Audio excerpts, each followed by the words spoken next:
तानी ने मां काली का रूप धारण कर रखा था। उसके गुस्से से भरा रूप इतना भयानक था कि उसके सामने कोई टिक नहीं पा रहा था। उसकी आंखों में लाल सी ज्वाला थी, जैसे अग्नि के अंगारे जल रहे हों। उसके पैर के नीचे दबा इंसान 1 इंच भी नहीं हिल पा रहा था। लेकिन तानी अपने अंदर की इस तीव्र शक्ति को महसूस करते हुए एक पल के लिए रुक गई। नहीं, मैं निर्दोषों को नहीं मार सकती। हे माँ, मुझे इस गुस्से की आग को संभालने की शक्ति दो। मैं आपका दुश्मन नहीं हूं, मुझसे बात कीजिए। अपने पैर को धीरे से उस इंसान के शरीर से हटाकर उसने अपनी आंखें बंद की। मां काली का रूप अभी भी उसके अंदर थी, लेकिन तानी की कुछ सेंसेस वापस आ रही थी। उसने अपने आप को जंगल की तरफ भागने के लिए तैयार किया। उसके दौड़ते कदम जमीन पर ऐसे लग रहे थे जैसे धरती भी उसके भार से कांप रही हो। उसके आसपास के पेड़ों के पत्ते झड़ गए और हवाएं तेज हो गई। उसके हर कदम के साथ जमीन पर एक भारीपन महसूस हो रहा था। मेरा सर फट जाएगा। जंगल के बीच एक छोटा सा तालाब था जिसका पानी शांत था, लेकिन तानी के अंदर की अग्नि उस शांति को तोड़ने वाली थी। वो बिना सोचे समझे तालाब में जा कूदी और जैसे ही उसका तपता हुआ शरीर पानी को छुआ, एक तेज आवाज के साथ पूरे तालाब का पानी भाप बन गया। एक पल में तालाब बिल्कुल खाली हो गया। उस तालाब का पानी जैसे जलते हुए अंगारों पर डाला गया हो। सब कुछ भाप बनकर हवा में उड़ गया था। आसमान में उड़ती गर्म भाप ने तालाब के ऊपर एक धुंध छोड़ दी थी और तालाब से उठी गर्मी से आसपास के जीव भी कांपने लगे। मैं नहीं मरूंगी माँ, अब मुझे जिंदा रहना है। तेरे दिए जीवन दान का मोल चुकाना है। कर्ण पिशाचिनी की मौत बनना है। तानी ने अपने हाथ फैलाए, अपनी शक्ति को महसूस किया।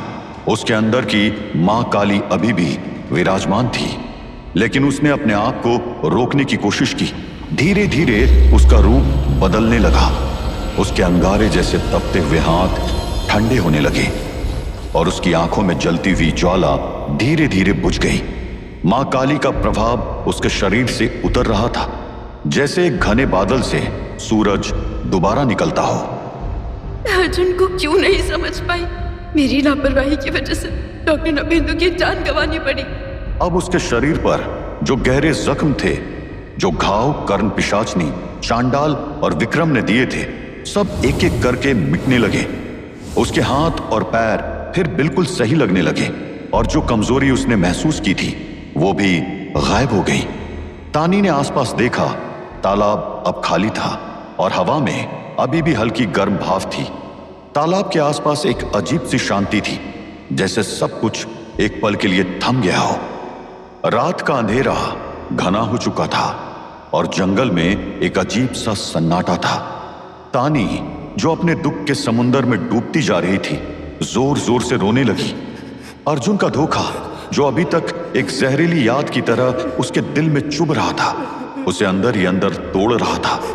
अर्जुन, जिसे उसने अपने दिल से चाहा था, अब कर्ण पिशाचनी के साथ मिलकर भाग चुका था। उसके विश्वास को चूर चूर कर दिया था। उसकी रोने की आवाज सिर्फ जंगल में ही नहीं रुकी, वो दूर दूर तक गूंज उठी, जैसे हवाओं ने उसका दर्द अपने साथ ले लिया हो। गांव के लोग भी उस दर्द को महसूस कर रहे थे।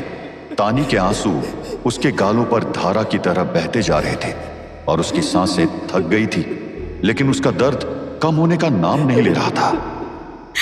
अर्जुन, तुमने मुझे धोखा दिया। तुमने मुझे छोड़ दिया उस कर्ण पिशाचिनी के लिए। मैं इतनी बेवकूफ थी, मैं तुम्हें समझ नहीं पाई। मेरे प्यार का यही अंजाम था। उसके दिल में सिर्फ एक सोच थी, अर्जुन का धोखा और अपने भोलेपन में हुआ इतना नुकसान। उसका मन अब अपने आप को सजा देने पर आमदा हो चुका था। उसने पास पड़ा एक धारदार लोहे का टुकड़ा उठाया, जो अब उसके हाथों में एक कठोर फैसले की निशानी था। मैं इस लायक नहीं हूँ। माँ काली का रूप मेरे जैसे कमजोर इंसान में कैसे आ सकता है? मैं अपने जीवन को खत्म करना चाहती हूँ। मैं सब कुछ खत्म कर दूंगी। तानी ने अपने हाथों को धीरे से देखा। उसने उस लोहे के टुकड़े को अपनी कलाई पर रख दिया। लेकिन जैसे ही उसने वार करना शुरू किया, एक अजीब सी रोशनी उसकी कलाई के आसपास चमक उठी। ये मां काली का आशीर्वाद था जो तानी को अब मरने भी नहीं दे रहा था। जैसे ही लोहे का टुकड़ा उसकी त्वचा को चीरने वाला था, एक शक्ति ने उस चोट को तुरंत भर दिया। खून का एक कतरा भी बाहर नहीं आया और घाव तुरंत सूख गया। क्यों अब मैं मर भी नहीं सकती? जब मैं अपना लक्ष्य नहीं पा सकी तो मुझे जीने का कोई हक नहीं है। अपने हाथ में मौजूद लोहे के टुकड़े को देखकर तानी के दिमाग में एक और विचार आया। वो अब इस दुनिया से भाग जाना चाहती थी। उसने आसपास देखा और एक दूर पहाड़ की चोटी की तरफ दौड़ लगाई, जहां से वो अपने जीवन को खत्म करना चाहती थी। जंगल के रास्ते से होते हुए वो पहाड़ के ऊंचे किनारे पर पहुंच गई। नीचे एक गहरी घाटी थी जहां अंधकार के सिवा कुछ दिखाई नहीं देता था। उसने नीचे देखा, एक गहरी सांस ली और अपने कदम थोड़ा पीछे हटाए। सब कुछ यहीं खत्म हो जाएगा। मैं इस जिंदगी से छुटकारा पा लूंगी। जैसे ही वो चोटी से कूदने का फैसला करती है, उसके कान में एक गहरी और ठहरी सी आवाज गूंजती है, जैसे हवाओं ने कोई संदेश सुना दिया हो। तानी, तुम अपना जीवन ऐसे खत्म नहीं कर सकती। तानी के कदम एक पल के लिए रुक गए। उसने धीरे से अपने कंधे के ऊपर मुड़कर देखा। उसकी आंखों में आंसू अभी भी थे, लेकिन उसके सामने खड़ा था एक जाना पहचाना सा चेहरा। तुम तो वही हो ना जो मेरे पैरों के नीचे आ गए थे जब मुझ पर माँ काली का रूप छाया था। तुम अपनी जिंदगी से प्यार नहीं करते क्या? क्या सोचकर तुम उस वक्त नीचे लेटे थे? उस आदमी ने अपनी आंखें ऊपर उठाई। एक हल्की मुस्कान उसके चेहरे पर छाई। हाँ, मैं वही हूं। मेरा नाम कृष है और इस हवेली और इस जगह से मेरा गहरा नाता है। मैंने जब कई निर्दोषों की जान खतरे में देखी तो मुझे यही आइडिया आया और मैं तुरंत तुम्हारे पैरों तले लेट गया। मुझे लगा शायद ऐसा करने से तुम रुक जाओ। जो कुछ तुम्हारे साथ और इस जगह पर हो रहा है उसने मुझे भी डिस्टर्ब किया है। मैं तुम्हारी मदद करना चाहता हूं।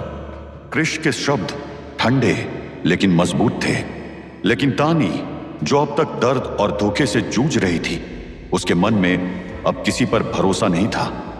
मुझे तुम्हारी मदद की कोई जरूरत नहीं है। जहां से आए हो वहीं चले जाओ। पहले तुम लकी थे।